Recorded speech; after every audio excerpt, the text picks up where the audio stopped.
Hola, bienvenidos todas y todos a una nueva edición de nuestro podcast Hablemos de Ciudad y Arquitectura. Esta iniciativa de reflexión y extensión académica es producida por la Facultad de Arquitectura y Ambiente Construido de la Universidad de Santiago de Chile. En el capítulo de hoy nos acompaña Mónica Vargas Aguirre, quien es doctora en Ciencias Sociales, magíster en Asentamientos Humanos y Medio Ambiente, socióloga, trabajadora social y docente de nuestra facultad. Bienvenida, Mónica. Muchas gracias. Bueno, hoy hablaremos sobre territorio, segregación y desafíos. Entrando ya en materia, pregunta obvia: ¿qué es el territorio? El territorio es un espacio en el cual las personas transitamos, vivimos, somos.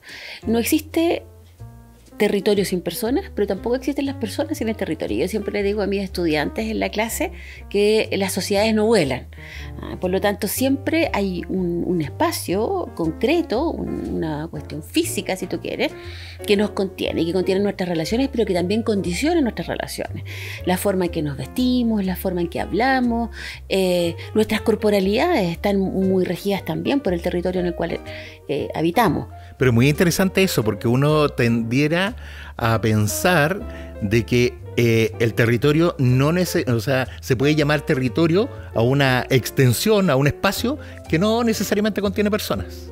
No necesariamente contiene personas, pero para que el territorio exista, para la humanidad, tiene que ser algo cierto. A ver, cuando Cristóbal Colón llega a América, para los europeos, América no existe. Y para los que habitaban en América, Europa no existía como territorio, porque no sabíamos que existía, ¿cierto? Entonces, por lo tanto, también hay una suerte de reconocimiento de esa corporalidad, si tú quieres, de la tierra, ese cuerpo de la tierra que nos permite efectivamente que sea un territorio, que lo pensemos como tal, que lo vivamos como tal. El territorio contiene personas, contiene individuos y contiene otros muchos elementos que se generan a partir de aquello. ¿Existe alguna relación entre élites y territorios? ¿Y cuál es? Ya. ¿O cómo se ordena? ¿Cómo se ordena eso? A ver, ¿por qué la pregunta de las élites? Yo he venido estudiando el tema de las élites desde hace mucho tiempo, porque justamente esto que te estoy contando, que las sociedades tienen un espacio concreto, también en esa relación entre las sociedades, ¿cierto? Y en ese ubicarse en un espacio concreto, las personas tienden a localizarse con otras personas similares. Por lo tanto, y sobre todo en Santiago de Chile, en Chile en general, en realidad, más que en Santiago de Chile, en Chile, hay una fuerte tendencia a la concentración de las élites en determinados espacios. ¿Ya? Zona oriente de Santiago. Zona oriente de Santiago y hoy día el sur de Chile. Valdivia, Puerto Vara. Después de la pandemia yo te diría zona oriente de Santiago y te diría también Puerto Vara, Valdivia.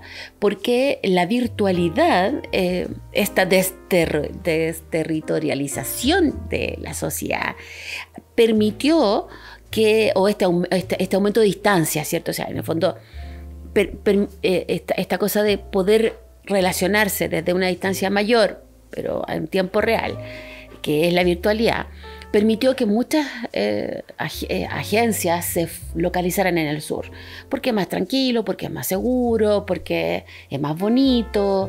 Y anteriormente era un poco más barato el precio del suelo. Y anteriormente era un poco más barato el precio del suelo, por lo tanto muchas personas de las élites chilenas compraron espacios en el sur. La relación entre la localización de las élites y la legitimidad de la democracia, por ejemplo, es muy importante. Pero espera un poco, el territorio, en el fondo, estas personas que habitan un territorio generan, obviamente, interacciones y relaciones de poder. Entonces, probablemente las élites, los más afortunados, ¿cierto?, tienen la primera opción de la elección del territorio. ¿Es algo así? Sí y no, porque ponte tú en Santiago, la zona oriente es una zona bien compleja de habitar. O sea, no es que hayan elegido, sino que de alguna manera se fueron moviendo, presionados también por la llegada de más población desde la zona central de Santiago, y se van moviendo. Perdón.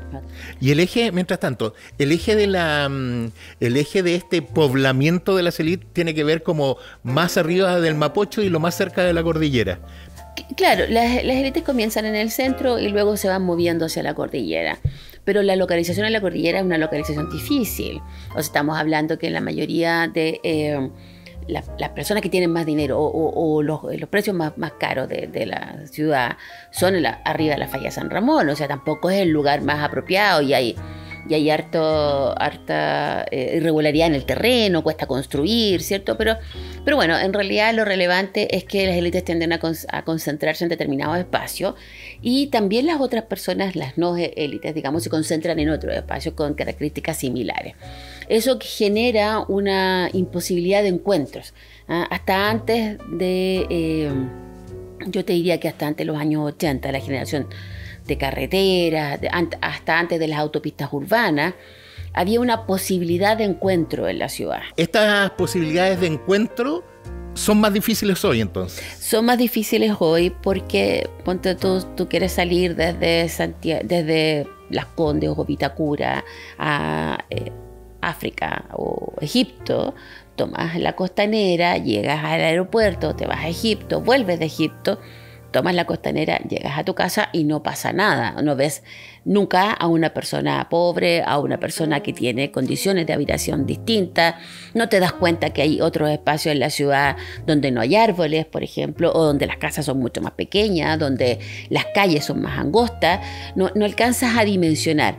Pero esta localización en un determinado espacio también se ve beneficiada, por alguna razón, tienen la mejor calidad de servicio, de conectividad, o eso es un mito. Por ejemplo, el sector oriente de Santiago. O sea, en el fondo, en una sociedad capitalista, neoliberal como la nuestra, evidentemente quienes pueden pagar tienen los mejores servicios, digamos, eso es así. Entonces están los mejores hospitales, las mejores clínicas, los mejores colegios. Y ahora universidades. Y ahora universidades, exactamente. Entonces, lo peligroso lo que te quería decir, digamos, es que cuando tú te habitas en estos espacios, la posibilidad de que te enteres lo que está sucediendo en los otros espacios es muy difícil.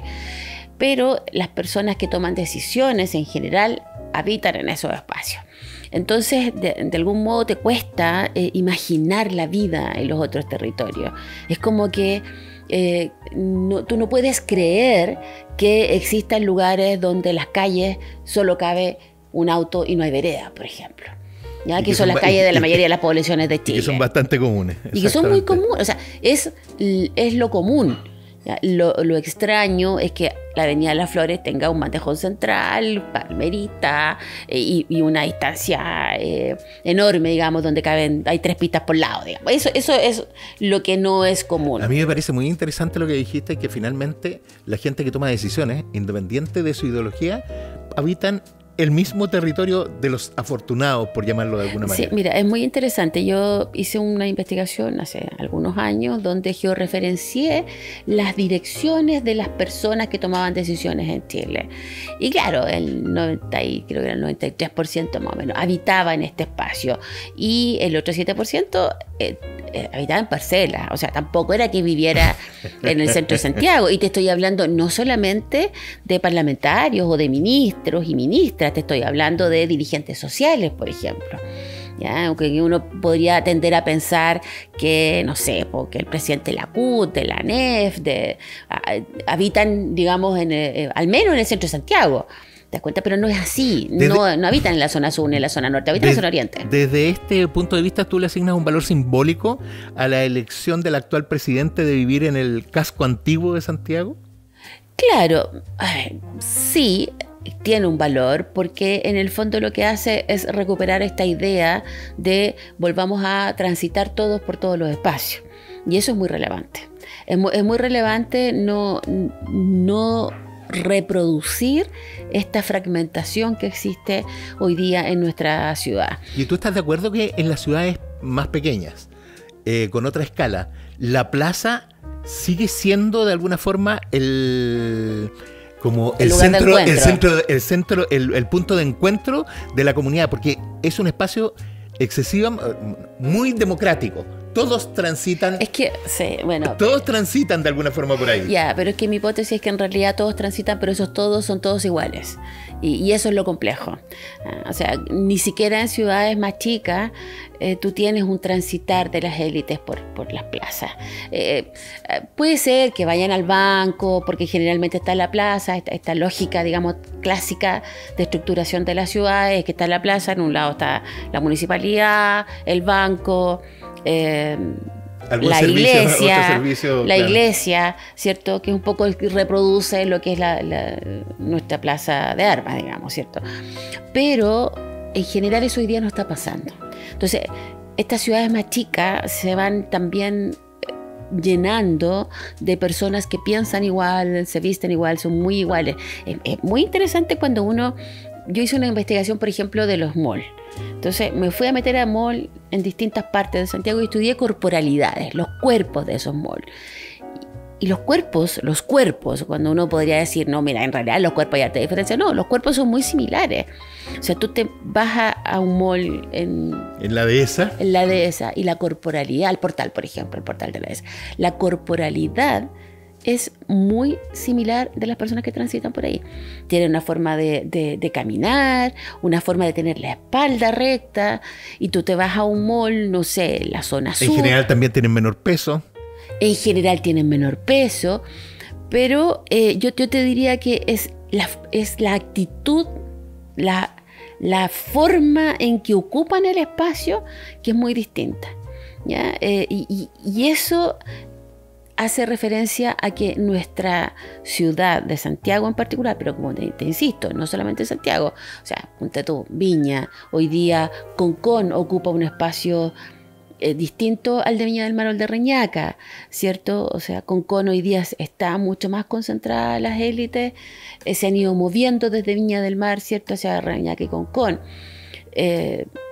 Valdivia o lo mismo. Entiendo, es un fenómeno. Antofagasta. Es un fenómeno bastante más común y expandido de lo que creemos. Coyhaique, por supuesto, claro. Entonces, y eso es un problema. Eso es un tremendo problema. Pero el problema es que existen ciudadanos que no se topan y no hablan. Claro. Antes estuve en un par de publicaciones que leí tuya. Me llamó la atención porque por primera vez leí conceptos que no conocía, y yo me imagino que varios de los que nos escuchan o nos ven también. Hablas de grupos secluidos, habitus territorial, doxa de la segregación y capital territorial. ¿Nos podrías hacer una pequeña clase para entender algo de aquello? Ya, a ver, partamos. ¿Cuál era el primero? El primero es grupos secluidos. Ya, grupos secluidos, es lo que te estoy contando. En el fondo, la seclusión consiste en una lógica de ubicación en el espacio de personas que piensan, sienten, son culturalmente iguales o muy similares. Entonces, y de alguna manera van cerrando el espacio. Y ese cerrar el espacio no tiene que ver ni con barreras físicas, ni con que esté muy lejos, ni siquiera. O sea, no sé, sacarlo a poquito hasta aquí, no está tan lejos de Pudahuel, se puede llegar. Pero hay una lógica de clausura, por eso se llaman secluidos, que se van clausurando solo por la localización del espacio. Y van expulsando a los otros o a las otras, porque, por ejemplo, yo en otra investigación que hacía, me decía, bueno, ¿cómo voy a ir yo a la estación Los Dominicos, ahí a Los Dominicos? Porque resulta que la gente me mira raro. O sea, el resto también ayuda, hay como una automarginación. Claro, no es que una automarginación, pero también una marginación, digamos, en la dinámica de la sociedad que se construye en ese territorio.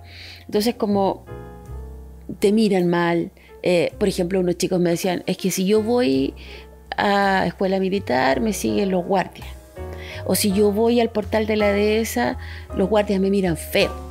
O sea, hay una lógica ahí de ir excluyendo, no necesariamente sacándolos del mall, pues no lo pueden sacar, digamos, porque todo el mundo tiene derecho a transitar por donde sea, para este país, un país democrático, digamos. Entonces, pero la forma de sacarte es una forma distinta. Entonces, la seclusión consiste en eso, como habitar en un espacio personal. El habitus territorial. ¿A qué te refieres con eso? Habitus territorial es un concepto que A ver, yo inventé el hábitus territorial. Hábitus es un concepto de Bourdieu, de Pierre Bourdieu, que es un sociólogo francés, que dice que el hábitus no son más que prácticas estructuradas y estructurantes.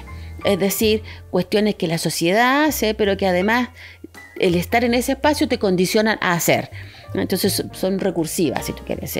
O sea, complementa lo anterior de alguna forma. Complementa lo anterior. Y el hábitus territorial hace referencia a que tú tienes, por el habitar en un espacio, tienes una forma de ser que te condiciona, pero que a su vez esa forma de ser condiciona a otros, ¿cierto? Entonces hay un condicionamiento dentro del territorio. Lo que te decía recién, caminar por las calles de la zona oriente de Santiago te permite ir viendo una manera de ocupar el espacio mucho más segura, si tú quieres, ¿cierto? Mucho más empoderada. Tú caminas más derecho, miras de una manera distinta, tienes una forma, y de algún modo eso va condicionando la manera en que tú miras, caminas, te presentas ante el mundo, aunque estés en otro espacio. Ese es el hábito territorial, te condiciona. Encuentro increíble cómo no tenemos conciencia de ese condicionamiento. Y ahí viene el concepto que sigue. Doxa de la segregación. La doxa también es un concepto de Bourdieu, y dice que son prácticas naturalizadas e irreflexivas, ¿cierto? O sea, tú lo haces y lo tienes tan naturalizado que ni siquiera lo piensas cuando lo haces. La doxa de la segregación es que tenemos tan naturalizado que tenemos que vivir segregados que ni siquiera somos conscientes de los impactos que tiene ese habitar segregado, ¿ya? Entonces hemos naturalizado, Chile naturalizó el individualismo, Chile naturalizó el mercado como ente regulador de las relaciones en sociedad. Entonces, como Chile naturalizó eso, hay una doxa neoliberal, ¿cierto?, que nos condiciona. Al naturalizar esa práctica, no somos conscientes de que en realidad no tendría por qué yo localizarme en un lugar que es el lugar que puedo pagar, ¿ya? Porque todo se transa en el mercado. Entonces yo naturalizo que tengo que enviar a mis hijos, por ejemplo, al colegio más caro que puedo pagar, o al vivir en el espacio más caro que puedo pagar. Aunque eso signifique dejar a otros fuera y a otras fuera, y que pierda la riqueza de entender la lógica de otros y otras. Entonces voy construyendo un mundo, una suerte de burbuja, si tú quieres, ¿cierto?, en la cual habito, que está tan naturalizada que ni siquiera me la cuestiono. Y eso es un tremendo riesgo para el habitar, pero también para la democracia. Sí, eso y el otro concepto no me acuerdo cuál era el otro. Vamos a entrar en el tema de los riesgos para la democracia que aquello implica. El último es capital territorial. Capital territorial, en el fondo, es que tú, por habitar en un espacio determinado, la zona oriente de Santiago, por ejemplo, tienes un mayor capital territorial. Es decir, tu currículum dice la Dehesa, Las Condes, La Reina, Vitacura. Aumenta tus condiciones de empleabilidad. Tu condición de empleabilidad.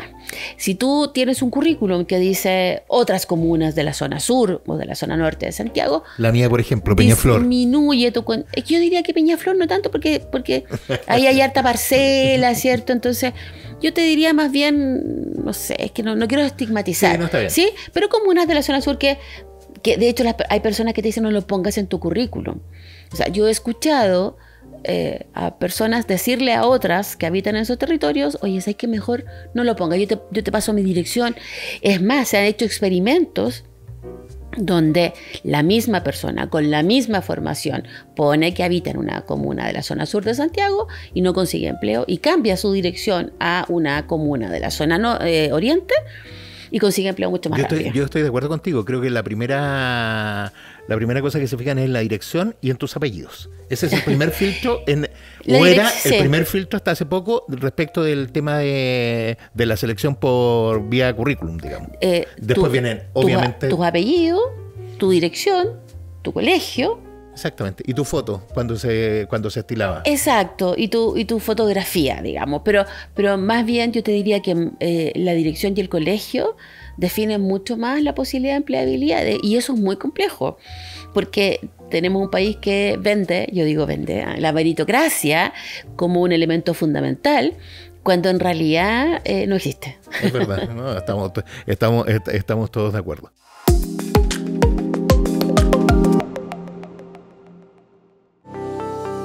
La Facultad de Arquitectura y Ambiente Construido de nuestra Casa de Estudios busca, mediante una formación de excelencia, entregar a Chile y al mundo profesionales con una sólida formación técnica y valórica.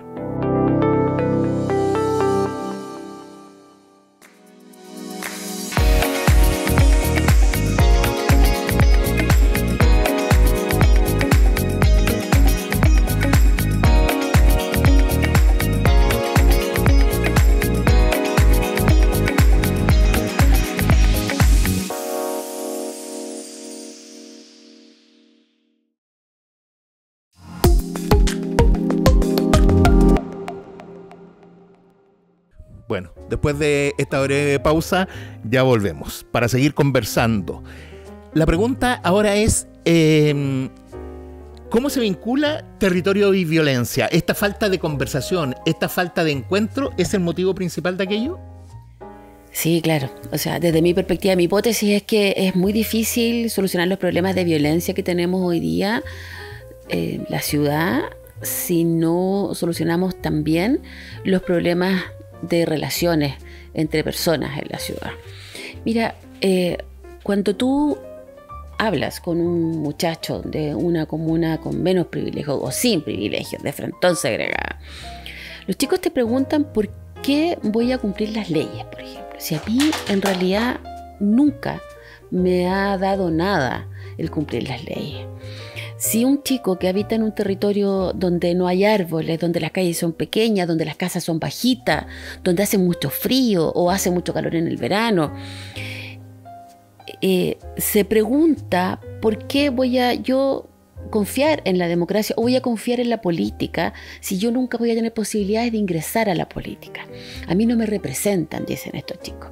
Yo te diría que el estallido social, desde mi perspectiva, primero era predecible. Sí, antes una pequeña afirmación. ¿Tú crees que la educación pública, estoy hablando hace 4 décadas atrás por lo menos, o 3 décadas atrás, cumplía esa función de integración en los territorios? Absolutamente. La educación pública permitía que efectivamente las personas se vincularan desde distintos territorios y permitía además esta mezcla de clases, ¿cierto? Lo que favorecía la democracia y lo que favorecía además que personas que provenían de estratos muy pobres, de clases muy bajas, para ponerlo en otro lenguaje, pudieran efectivamente ingresar y pudieran llegar a representar a su clase en el Parlamento, ¿cierto? O como ministras y ministros, o como CEO. Hoy esa posibilidad está bastante más alejada, esas posibilidades hoy día están súper alejadas. Yo te diría, entre que los chicos hoy día pueden estudiar en universidades privadas y si son hijos de o su familia tiene dinero, su nivel de empleabilidad está asegurado. Su nivel de empleabilidad está asegurado, pero ojo, eso significa que el nivel de empleabilidad de los otros y las otras, que son menos privilegiados, está limitado. Y eso es muy grave, porque por más que te esfuerces en el fondo por ser un profesional, hacer posgrado, no sé qué, no vas a llegar. O tu desventaja es muy evidente. Porque la desventaja es muy evidente, exactamente. Y eso está muy relacionado, como te decía, con los territorios, con la manera en que nos vinculamos y con la democracia. Mónica, respecto a aquello, tú escribiste un artículo que decía se veía venir, refiriéndote al estallido social. ¿Se vincula directamente con lo que estamos conversando? Absolutamente, ¿no? Era evidente que iba a pasar. Yo recuerdo haber estado en un seminario en la Universidad de Chile y haber dicho: en Chile la institucionalidad no funciona en el año 2018. ¡Qué ole escoba!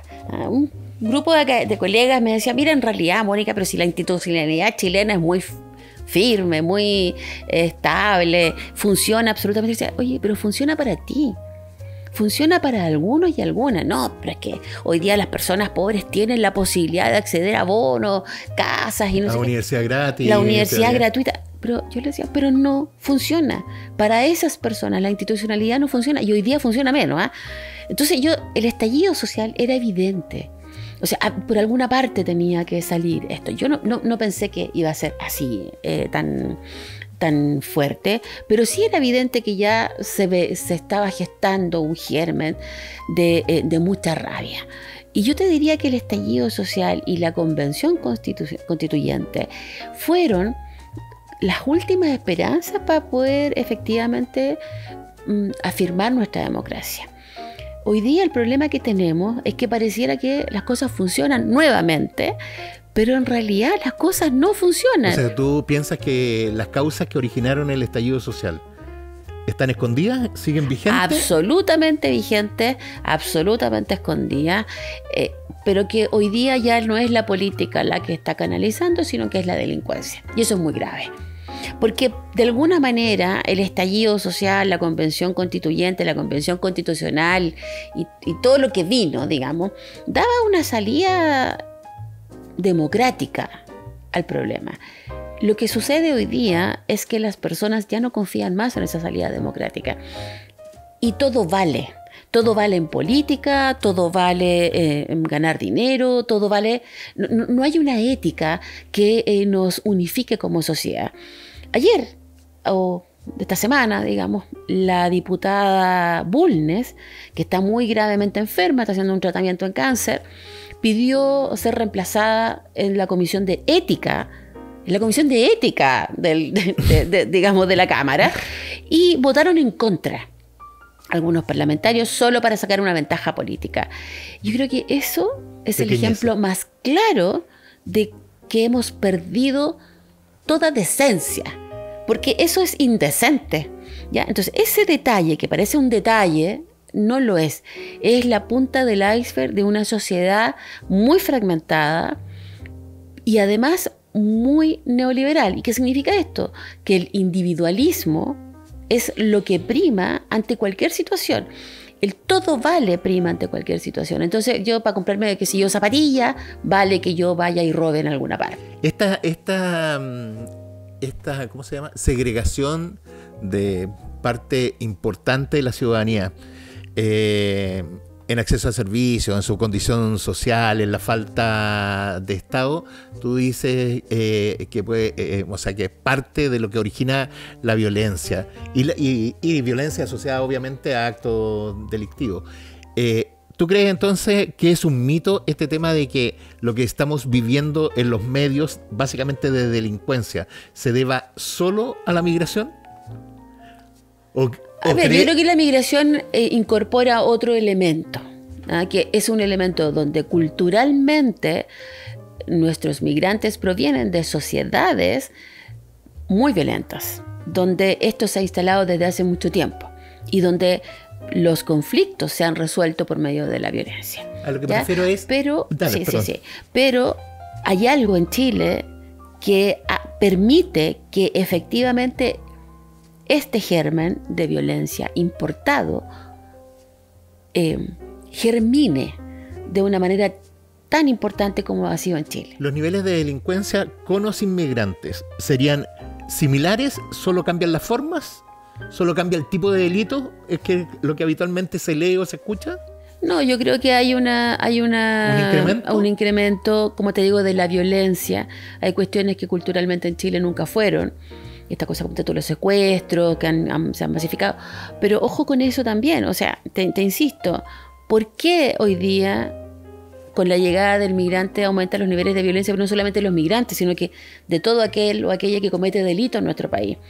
Porque hay un efecto de demostración que, te insisto, llegó a un espacio, a un territorio donde era muy fértil para que esto sucediera. Entonces... Y sus precariedades también de alguna forma condicionan, ¿no? Condicionan su actuar. Pero yo quiero mover un poquito el eje también de esta comisión de delito como la gente pobre nomás, ¿eh? O sea, cuando hoy día hay comisión de delito de personas que tienen mucho dinero. O sea, no sé, estoy pensando, bueno, veamos ley de pesca. ¿Algún abogado de la plaza acusado de influencia? Exacto. Ley de pesca, abogado, ¿cierto? Alcalde, parlamentario. Entonces uno se pregunta, bueno, ¿son solamente esta gente? No. Es que, te insisto, cuando una sociedad legitima, naturaliza la doxa neoliberal, ¿cierto? Cuando uno naturaliza una práctica en la cual lo que se define es que todo vale para tener dinero, para figurar, para poder acceder a un cargo, por ejemplo. O sea, los codazos hoy día para poder acceder a un cargo político están fuera de toda decencia.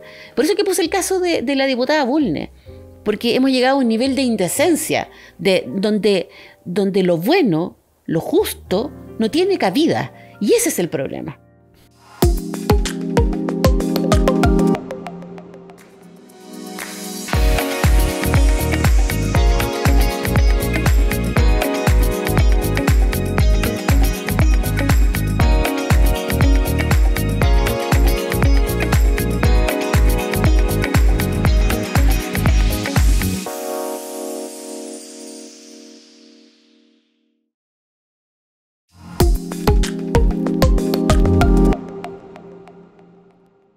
Hoy en Hablemos de Ciudad y Arquitectura nos acompaña Mónica Vargas y hemos conversado sobre territorio, segregación y sus desafíos. Mónica, no sé si quieres agregar o precisar algo de lo conversado.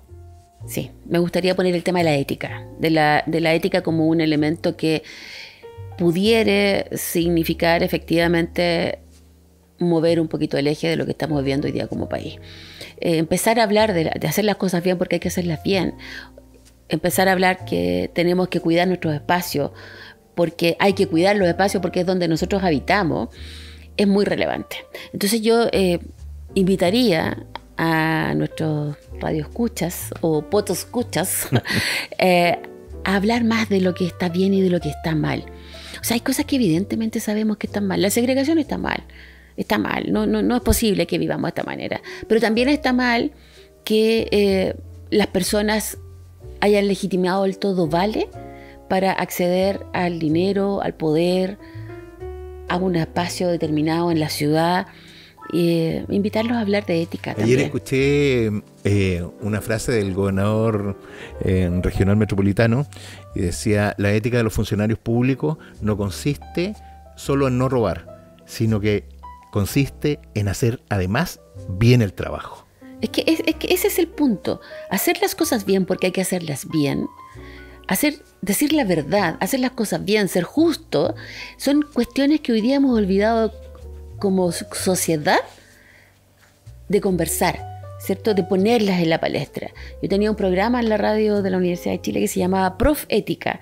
Hicimos muchos capítulos, no recuerdo, no sé, haber sido 20, 25 capítulos de Prof Ética, donde todas las semanas hablábamos de ética profesional. En ese momento yo era la presidenta de la Federación de Colegios Profesionales. Hablábamos de ética. Bueno, invitarlos a hablar de ética. Es una buena motivación a ver si podemos hacer un nuevo ciclo sobre lo mismo. Encantadísima de hablar de ética y de poder hacer un programa que se llame Ética USA China o algo así. Bueno, Mónica, muchas gracias, y a todas y todos ustedes muchas gracias también por acompañarnos, y los invitamos prontamente a un nuevo capítulo de nuestro podcast Hablemos de Ciudad y Arquitectura, el que podrán también reproducir en nuestro canal de YouTube. Hasta pronto y muchas gracias. Muchas gracias por invitarme.